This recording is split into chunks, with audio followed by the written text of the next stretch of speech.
एक नियम प्रबल कर लो, बड़ा बड़ा प्रबल नियम। रोज मंदिर जाऊंगी, झाड़ू लगाऊंगी, पोछा लगाऊंगी, मंदिर में बाबा का श्रृंगार करूंगी, बाबा को चंदन लगाऊंगी, बाबा को इत्र लगाऊंगी। कुछ नियम अपनी जिंदगी में धारण करो।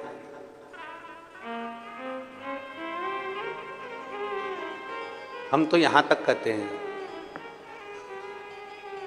आप कोई दूसरा नियम नहीं ले सकते तो एक नियम ऐसा ले लो, अपने दुकान जाते हो ना, अपनी सर्विस पर जाते हो ना, अपनी नौकरी पर जाते हो ना, अपनी ड्यूटी पर जाते हो ना, तो एक नियम ले लो।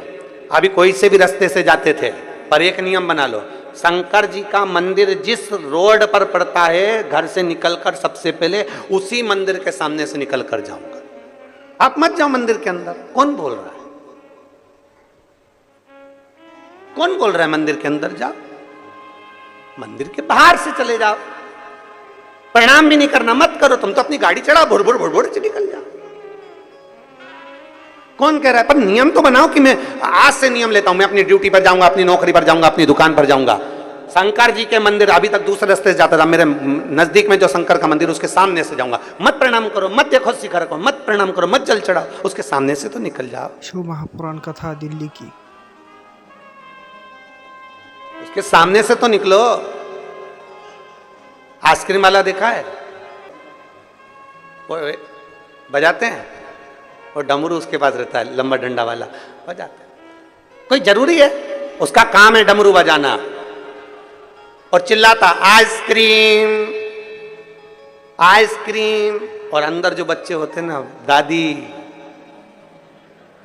दादी दादी, एक धर के, सर्दी हो रही ना, चुप, खांसी हो रही ना, नहीं अभी मौसम अच्छा नहीं है, तू नहीं खाएगा, नहीं पिएगा। अब पर आइसक्रीम वाले का नियम है, तुम खाओ चाहे मत खाओ, आओ चाहे मत आओ, आइसक्रीम ले चाहे मत लो, पर उसका नियम है डमरू बजा का आइसक्रीम। और अंदर जो बच्चे, उनके हृदय में उत्पात हो रहा है। मेरे को दादी, वो रोज आता है, रोज आवाज लगाता है। दादी ने उसको समझा भी दिया आइसक्रीम वाले को, हे भैया मेरे दरवाजे पर आके डमरू क्यों बजाता है? आइसक्रीम वाला बोला, रोड तुम्हारी है क्या? आवाज मेरी, रोड मेरी, मेरी मर्जी, मैं कुछ भी करूं। आइसक्रीम वाला आवाज लगा रहा है। अंदर बैठे बच्चे, एक दिन मां संभालेगी, 2 दिन संभालेगी, 3 दिन संभालेगी, 4 दिन संभालेगी, 5 दिन संभालेगी। दादी गई भजन में और बच्चे गए ताई जी के पास। बड़ी मम्मी, ताई जी क्या हुआ?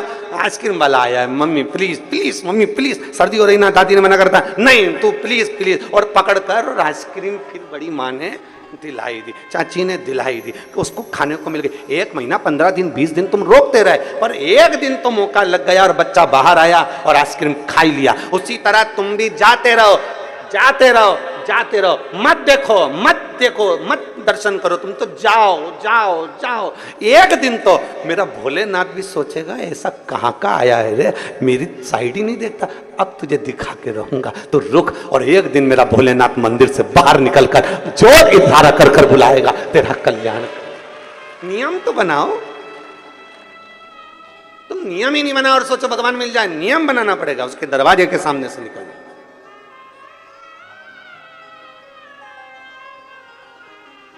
एक कथा बहुत पहले हमने सुनाई थी कि एक भक्त, भगवान नहीं सुन रहे थे तो मंदिर जाता था, पर पानी लेकर जाता था, और पानी लेकर जाता था शंकर जी पे नहीं चढ़ाता था।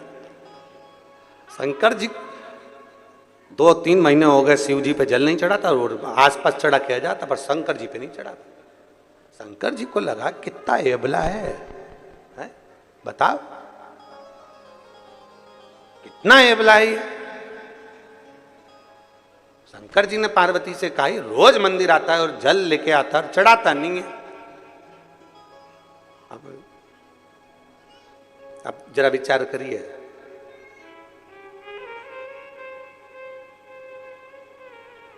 तुम चाहते हो वो जल चढ़ाए, जब लेकर आया है तो चढ़ा, पर नहीं चढ़ा, वो भी अबला था, नहीं चढ़ा रहा। पार्वती जी से कहा, पार्वती ये मेरे मंदिर में आता है, शिवालय में आता है और जल नहीं चढ़ाता। तो पार्वती जी बोली, क्या हुआ नहीं चढ़ाता? तो इतने सारे भी तो चढ़ाते, मत चढ़ा। तो नहीं चढ़ाए तो कौन सी दिक्कत वाली बात है, नहीं चढ़ाना।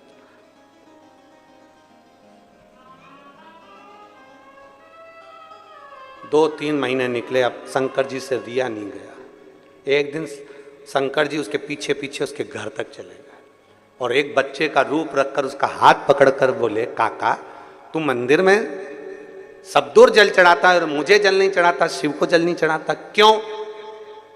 काका ने कहा शंकर हमारी नहीं सुनता इसलिए नहीं चढ़ाते। उसी समय शिव जी प्रकट होकर बोले कल से सुनूंगा पर तू अभी चल के जल चढ़ा, अभी चल जल चढ़ा। एक विश्वास अपने भीतर प्रकट कर लो, एक भरोसा अपने भीतर प्रकट कर लो कि मुझे शिव के मंदिर में जाकर यह नियम बनाना है कि शंकर की या अशोक सुंदर वाली जगह यहाँ इत्र लगाना है, या यहाँ बेलपत्र चढ़ाना है, या यहाँ फूल चढ़ाना है, या यहाँ मुझे जल चढ़ाना है, या मुझे झाड़ू लगाना है, या मुझे पोछा लगाना है, या मुझे शंकर के मंदिर में दीप लगाना है, या शंकर जी की चढ़ी हुई बेलपत्र धोकर शंकर जी को चढ़ाना है, शंकर जी की माला तैयार करना है, फूल से श्रृंगार करना है, या शंकर के मंदिर में अगर कहीं कचरा है तो उसको झाड़ू से झाड़ कर साफ करना है, दीवार भी है तो उसको भी साफ करना है। ये नियम या मुझे भगवान शंकर के मंदिर का ये नियम मैं ले रही हूं, ये नियम मैं ले रही हूं।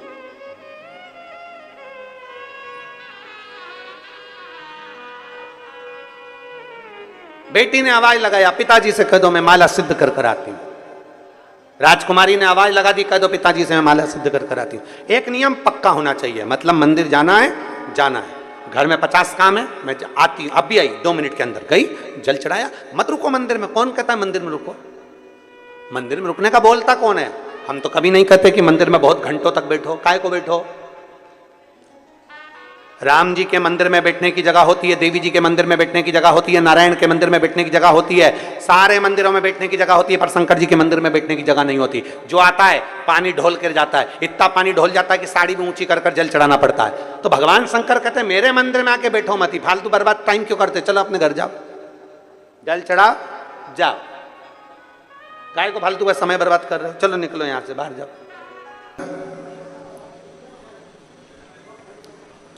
हनुमान जी के मंदिर में राम जी का होना जरूरी नहीं है।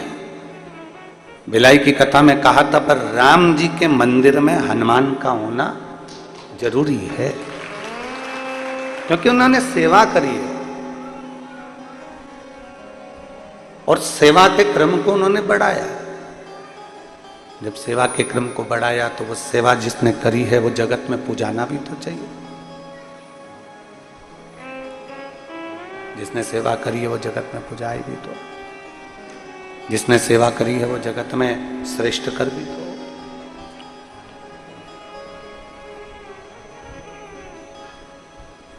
जितने भाव से कर सकते हो, जितने, आवाज सेट करिए, पूरी आवाज सेट नहीं हो रही है। जितने भाव से सेवा कर सकते हो, जितने भाव से आप सेवा का क्रम जोड़ सकते हो, उतने प्रेम से आप सेवा करिए, उतने प्रेम। और जितने प्रेम से सेवा के क्रम को आप बढ़ा सकते हो करो। यहां तक शास्त्र कहता है कि आप कहीं नहीं जा सकते हैं ना, आप किसी स्थान पर पहुंचकर सेवा नहीं कर सकते, तो प्रयास करो अपने घर में बुजुर्ग माता पिता हो, अपने घर में कोई वृद्ध हो, कोई बड़ा हो, कोई बुजुर्ग हो, कोई ऐसा व्यक्ति हो जिसको आपकी बहुत जरूरत है, तो उसकी भी सेवा मूल है। अपनी तप साधना में लीन है मां, अपनी तप साधना में लीन, किसी से मतलब नहीं उनको, और अपनी भक्ति में डूबी हुई। अब इतनी तप साधना माता पार्वती जी ने करी, इतनी तप साधना माता पार्वती जी ने करी कि पूरा 1 वर्ष नहीं, ना जाने कितने कितने वर्ष माता पार्वती जी तप साधना में लगी हुई, ना जाने कितने वर्ष।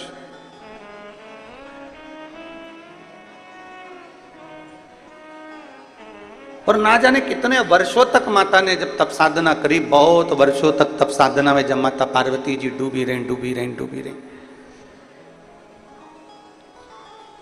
श्रावण का महीना आ गया, पार्वती जी के स्मरण में, क्योंकि जो नेत्र बंद करके बैठा है, भगवान की विरल भक्ति में डूबा हुआ है, भगवान के भजन में डूबा हुआ है, भगवान के स्मरण में डूबा हुआ है, उसको ध्यान नहीं रहता कि कब सावन आ गया, कब भादो आ गया, कब कुंवार आ गया, कब कार्तिक आ गया, कब कौन सा महीना आ गया, उसके ध्यान में नहीं आता।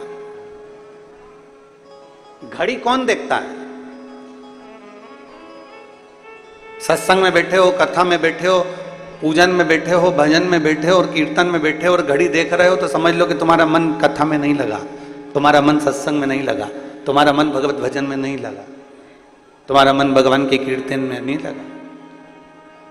भगवान की सेवा में घड़ी देखने का कार्य नहीं होता। आपका काम है भगवान की कथा सुनना, आपका काम है संकीर्तन करना, आपका काम है सत्संग करना, और तुम्हें हाथ में घड़ी भले बंधी है पर तुम्हें नहीं देखना है। देखना किसको है? आप अगर कथा में बैठे हो, आप अगर शंकर के मंदिर में बैठे हो, आप अगर सत्संग में बैठे हो, आप अगर भगवान का भजन कर रहे हो, भगवान के मंदिर में सेवा कर रहे हो, तो तुम्हें घड़ी नहीं देखना है। उस भोलेनाथ को तुम्हारी घड़ी देखना है कि तेरी घड़ी कैसी चल रही है, तेरी घड़ी को कैसे सुधारना, कैसे तुझे सुधारना है, कैसे तुझे श्रेष्ठ किया जा सकता है, कैसे तुझे ठीक किया जा सकता है, कैसे तुझे श्रेष्ठता दी सकते हैं। वो घड़ी उसको देखना, तुम्हें नहीं देखना। तुम तो अपनी मस्ती में भगवान माता पार्वती जी का चरित्र कर रहा है, माता पार्वती जी की कथा कर रही है, पार्वती जी अपनी मस्ती में मस्त। और कहते हैं ना,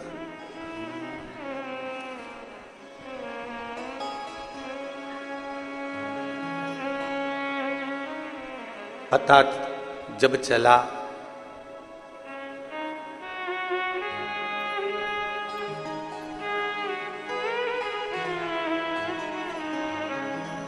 पता जब चला मेरी हस्ती का मुझको,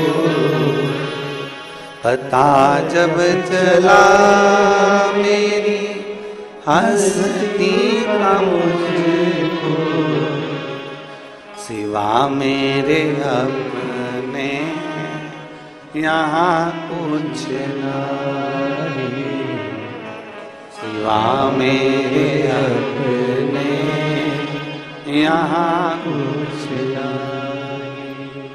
मुझे मेरी मस्ती कहाँ ले गया, मुझे मेरी मस्ती कहाँ लेके आई, कहाँ लेके आई, यहाँ लेके आई, कहाँ लेके आई, यहाँ लेके आई। मुझे मेरी मस्ती कहाँ लेके आई, मुझे मेरी मस्ती कहाँ लेके आई। सभी में केवल तेरा ही एक आसरा, तेरी ही एक स्वरूप, सब में तू समाया, कोई दूसरा दिखा ही नहीं।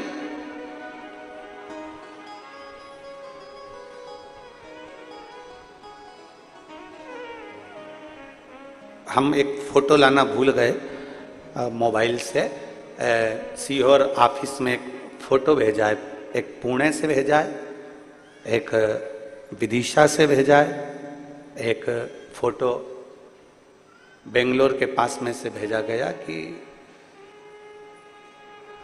अंधशाला के बच्चों ने टीवी पर कथा सुनकर अपने अपने टीचरों से कहा कि वो गुरुजी ऑनलाइन शिव पुराण में भगवान शंकर की कथा का वर्णन किए हैं, अभिषेक का वर्णन किए हैं, हमको भी अभिषेक करना।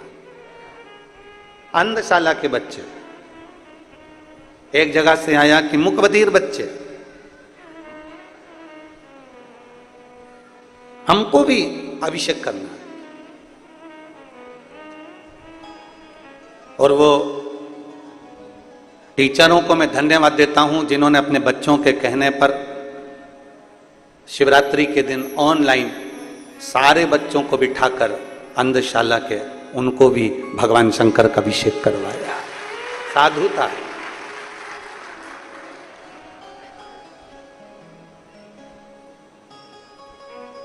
कभी कभी कोई ऐसे फोटो और वीडियो भेज देते हैं। कुछ दिन पहले एक वीडियो किसी ने सीहोर भेज दिया था कि कोई बिल्ली एक अलमारी पे चढ़ के बैठ गई और वो टीवी पर पूरी कथा सुन रही। शायद आप लोगों ने वो वीडियो अगर आया होगा तो आप लोगों ने देखा, पूरी कथा सुन रही। और आस्था वालों के पास में अगर वो वीडियो है तुम्हारे मोबाइल में तो ऑनलाइन अगर चल रही है तो उन पर जरूर दिखाना है आपके पास में, जरा उसको ऑनलाइन वालों को भी आस्था चैनल पे भी जरा दिखाओ। अगर वो अंधशाला वाला तो हम आज लाए नहीं फोटो, सीहोर से जो आया, पर वो बिल्ली भी शिव महापुराण की कथा श्रवण कर रही है।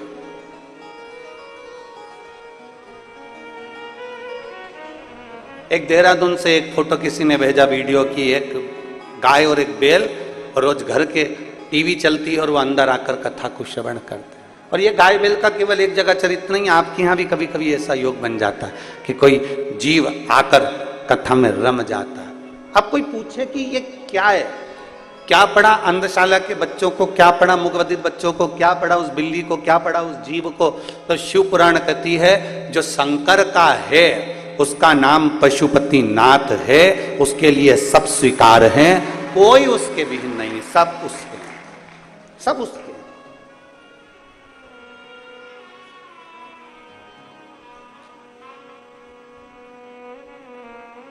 सब उसी के हैं। रुद्राष्टाध्यायी में आता है पृथ्वी, आकाश, वायु, सब हर जगह पर शिव समाया, प्रत्येक जगह पर। आप में भी शिव है। ऐसा कोई संसार में जन्मा ही नहीं जिसमें, जिसकी श्वास चल रही है उसमें शिव है।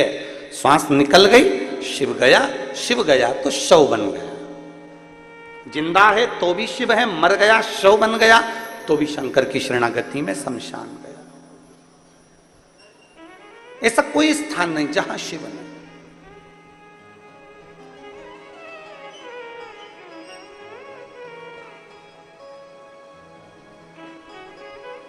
पता जब चला मेरी हस्ती का मुझको, पता जब चला मेरी हस्ती का मुझको, सिवा मेरे अपने यहाँ कुछ नहीं, सिवा मेरे अपने यहाँ कुछ नहीं। मुझे मेरी मस्ती कहाँ लेके आई, कहाँ लेके आई, यहाँ लेके आई, कहाँ लेके आई, यहाँ लेके आई। मुझे मेरी मस्ती कहाँ लेके आई, मुझे मेरी मस्ती कहाँ लेके आई। कहीं आपके भीतर ये इतने सारे शिव भक्त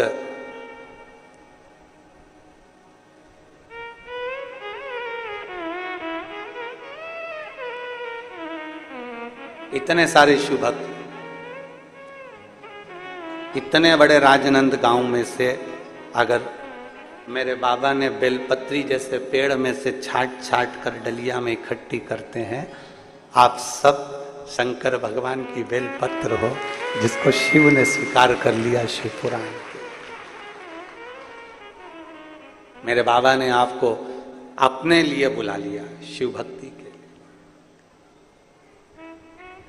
कहीं शिव तत्व है, आपके भीतर का विश्वास, आपके भीतर का भरोसा प्रबल है।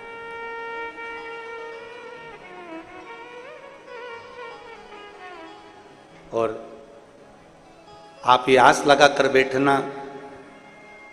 आस किसी दूसरे से नहीं, संसार वालों से आस लगाओगे तो टूटेगी, पर मेरे भोलेनाथ से आस लगाओगे तो कभी नहीं टूटने वाली, वो झोली भर कर ही भेजेगी। आप ये आस लगा कर बैठो कि मेरा शिव तुम्हें खाली नहीं भेजने वाला, मेरा शंकर तुम्हें खाली नहीं रखने वाला। एक विश्वास के साथ तुमने उसको भजा, एक भरोसे के साथ तुमने शंकर को भजा है तो खाली नहीं रहेगा। पार्वती मैया तप साधना में लीन थी, उनको शुद्ध नहीं है कि कब सावन निकल रहा है, कब श्रावण का क्रम चल रहा है, उनकी शुद्धता में है ही नहीं। घड़ी वहां देखी जाए जहां समय ना कटे। दो व्यक्ति हैं, एक नौकरी करने वाला और एक दुकान करने वाला। नौकरी करने वाला व्यक्ति 5 बजे उसकी ड्यूटी खत्म होने वाली है, या सुबह 8 बजे ड्यूटी खत्म होने वाली है, या सुबह 10 बजे ड्यूटी खत्म होने वाली है, उसके 1 घंटे पहले वो घड़ी देखना चालू कर देता है, बैग समेटना चालू कर देता है, काम समेटना चालू कर देता है। और दुकान वाला व्यक्ति जो व्यापार कर रहा है, जो व्यापार में लगा हुआ है, वो काम नहीं समेटता। अगर 4 ग्राहक ज़्यादा आ गए तो उनको भी सामान दे देता है, और आ गया और सामान दे देता है, और आ गया और सामान दे देता है। फिर आराम से 10 भी बज गई ना, क्योंकि अपना काम है, अपने को करना है। नौकर कह रहे हैं सेठ जी 9 बज रहा है, सेठ जी बोले चुप रहे, तेरे को जाना चले जा। पर दरवाजे पर अगर कोई ग्राहक आया है तो मैं उसको खाली नहीं जाने दूंगा, वो आया है तो मुझे काम करना पड़ेगा। नौकर चले गया, सेठ जी लगे रहे लगे रहे लगे रहे। क्यों?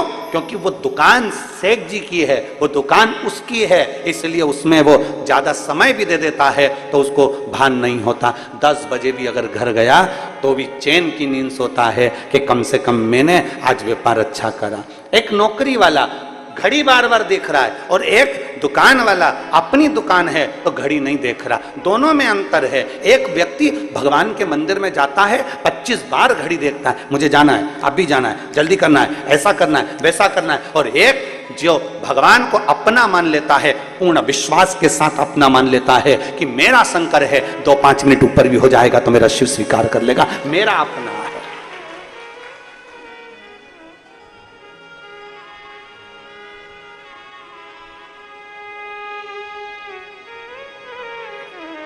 ये मेरा अपना है। थोड़ा समय ज्यादा भी लग गया तो ये मेरा अपना है, इसको कैसे छोड़, कैसे? कहीं शिव आपको अपना लगे, कहीं भगवान शंकर आपको अपना लगे तो स्वीकृत हो।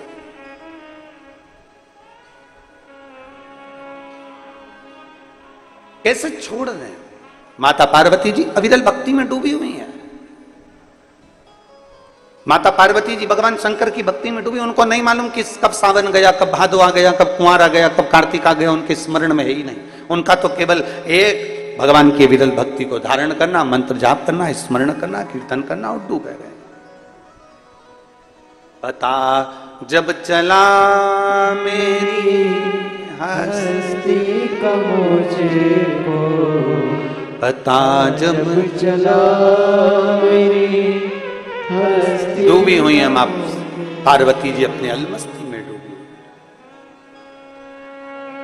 मेरे अपने यहाँ मेरे कोई नहीं, सिवा कुछ नहीं। केवल लग रहा है कि यहाँ कुछ भी नहीं, केवल शिव है, केवल शिव।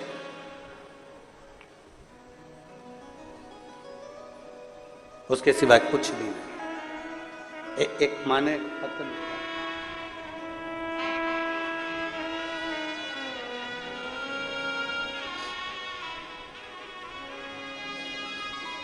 फूलबाई साहू कहीं बैठी हैं, फूलबाई साहू, श्री शिवाय नमस्तुभ्यम। बच्चा आया है साथ, ले आओ उसको ले आओ। मेरी शादी को 15 वर्ष हो चुके थे। आप स्वयं जानते हैं गुरुजी की 15 साल में ऐसा कोई डॉक्टर नहीं छोड़ा हमने, ऐसा कोई देवता का स्थान नहीं छोड़ा हमने जहां हमने गोद ना भरवाई, हमने नारियल नहीं झेला। ऐसा कोई डॉक्टर नहीं जिसका इलाज ना करवाया। टेस्ट बेबी भी हो, चाहे ऐसा कोई काम हो जो हमने संतान के लिए सब कुछ कराया, पर औलाद का सुख 15 साल तक नहीं आया। 15 वर्ष तक औलाद का सुख नहीं आया। 15 साल जब औलाद का सुख नहीं आया, तब हमने किसी दूसरे के कहने पर शिव महापुराण की कथा को श्रवण करना प्रारंभ करा, और भगवान शिव की कृपा से, बाबा की कृपा से, सफेद आंकड़े की जड़ बेलपत्र के प्रयोग से 2022 में बाबा की ऐसी कृपा हो गई कि मेरे घर में संतान की प्राप्ति हो गई। एक शिव कृपा, एक शंकर की उदारता, भगवान शिव की करुणा, भगवान शिव की कृपा, उसकी दया, उसकी उदारता सहज नहीं होती है। 15 वर्ष के बाद भी अगर वो जोली भर रहा है, 15 वर्ष के बाद भी अगर वो औलाद दे रहा है, तो कहीं ना कहीं उसकी कृपा, आपके भीतर कुछ विश्वास, आपके भीतर कुछ भक्ति, आपके भीतर कुछ जागरूकता, आपके भीतर शंकर के प्रति दृढ़ता बड़ी हो, आपके भीतर शिव भक्ति बड़ी होगी। और जब आपका विश्वास बढ़ा, आपकी शिव भक्ति बढ़ी, तो ही तो शिव दिया है।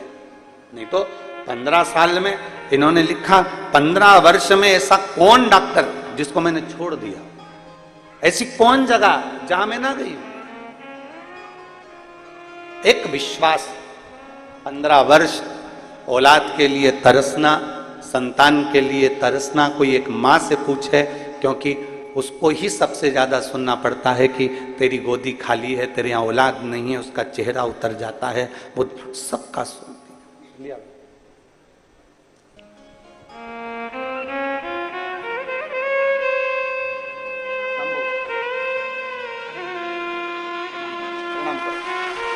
प्रणाम।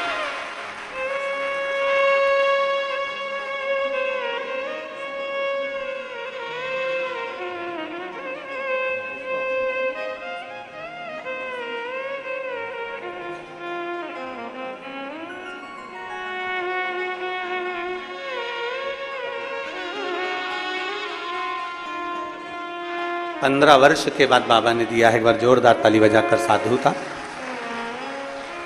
एक भरोसा आपका होना चाहिए, एक विश्वास आपका होना चाहिए, एक दृढ़ता आपकी होना चाहिए। और जब विश्वास, भरोसा, दृढ़ता पूर्ण होती है तो शिव सुनता जरूर है, सुनता है।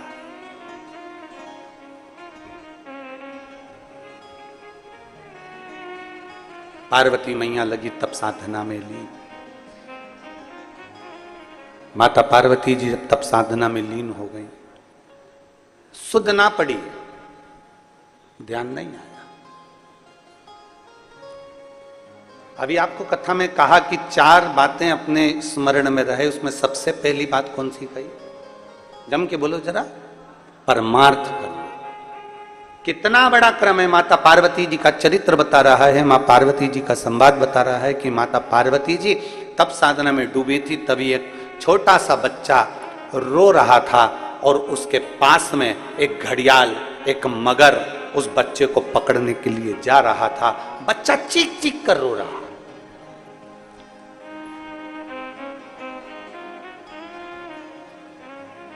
बच्चा चीख चीख कर रो रहा है और पार्वती जी का ध्यान में, पार्वती जी बैठी, हम नेत्र बंद कर कर साधना में, तप में डूबी हुई। और एक बच्चे को एक मगर, एक घड़ियाल पकड़ रहा।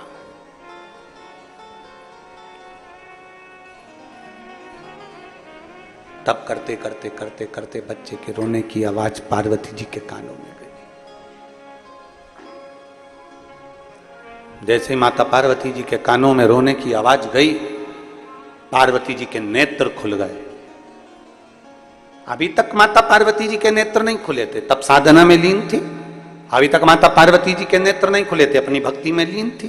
पर एक बच्चे की आवाज सुनकर माता पार्वती के नेत्र खुल गए और भागी मां पार्वती देखने के लिए। हुआ क्या? कौन बच्चा इस जंगल में, इस वन में, इस वीराने में कौन आ गया?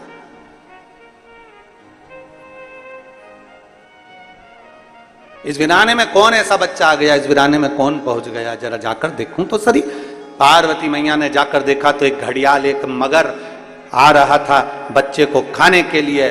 थोड़ी सी ही दूरी बची थी मगर की और बच्चे की। बच्चा रो रहा था, मगर नजदीक में आ रहा था। पार्वती जी ने उसी समय पर पहुंचकर मगर को रोकने के लिए आवाज लगाई, सावधान, रुक, कौन है तू? कहां जा रहा है? इस बच्चे को क्यों खाने जा रहा है?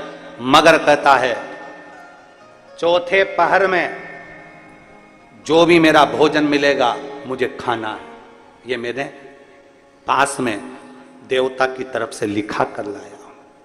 चौथे पहर में जो भोजन मिलेगा वो मुझे खाना है। पार्वती जी ने कहा, मैं इस बच्चे को तुझे नहीं खाने दूंगी, क्योंकि इस बच्चे की आवाज मेरे कानों में पड़ गई, इस बच्चे की आवाज मेरे कानों में आई है। मैं इस बच्चे को तुझे खाने नहीं दूंगी, मैं इस बच्चे को तुझे निगलने नहीं दूंगी। नहीं, इस बच्चे को तो मैं खाऊंगा क्योंकि चौथे पहर में मुझे भूख लगी है, चौथे पहर में मुझे भोजन मिला है और चौथे पहर में जो मुझे भोजन मिलेगा मैं उसको खाऊंगा। मगर आगे बढ़ा, पार्वती जी उसको रोकने के लिए बीच नदी के अंदर पानी में उतर गई और पानी में उतरते से ही घड़ियाल ने, मगर ने कहा मुझे भूख लगी है, मुझे खाने दो। पार्वती जी कहती हैं तू इसको छोड़ दे, तू जो मांगे मैं तुझको देने को तैयार।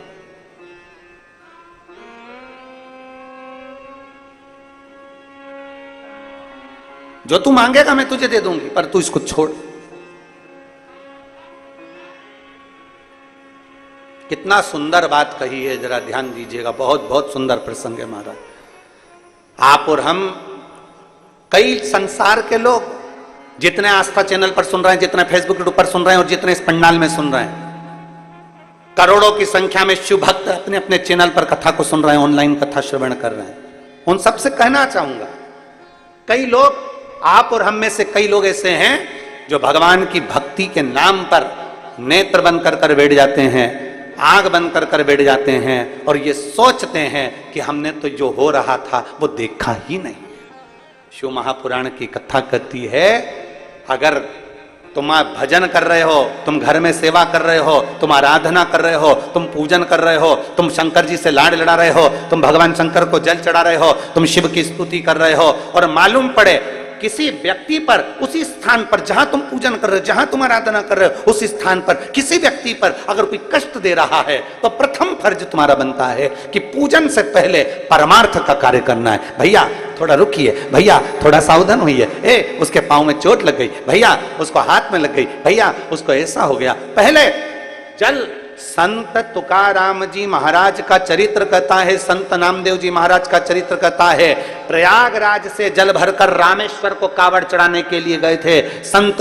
और संत जब कावड़ चढ़ाने के लिए प्रयागराज से जल भरकर, त्रिवेणी का जल भरकर जब पहुंचे रामेश्वर धाम के लिए, तो बीच रास्ते में चलते चलते चलते चलते उनको एक गधा मूर्छा खाकर पड़ा हुआ मिला। गधा जमीन पर पड़ा हुआ मिला। तो संतों ने विचार करा, बाकी के संत भी साथ थे, कोई ने अपनी कावड़ का जल उस गधे को ना दिया, पर संतों ने, तुकाराम जी ने, नामदेव जी ने अपनी कावड़ का जल लिया और उस जल को गधे को पिला दिया। गधा उठकर बैठ गया। सारे संत कहने लगे, इतना दूर प्रयाग से जल भरकर चले थे, केवल थोड़ी ही दूर पर रामेश्वरम बचा था, कुछ दूर पर रामेश्वरम बचा था और तुमने तुम्हारा जल गधे को दे दिया।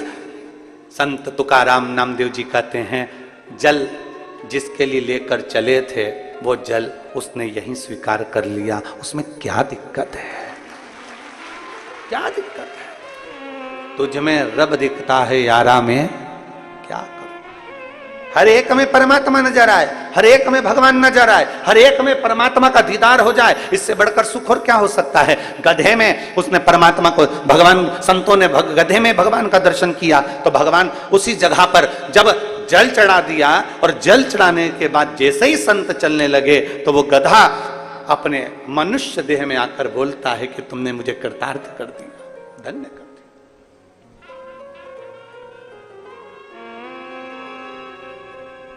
बहुत दूर से जल भर कर लेकर आ रहे हो,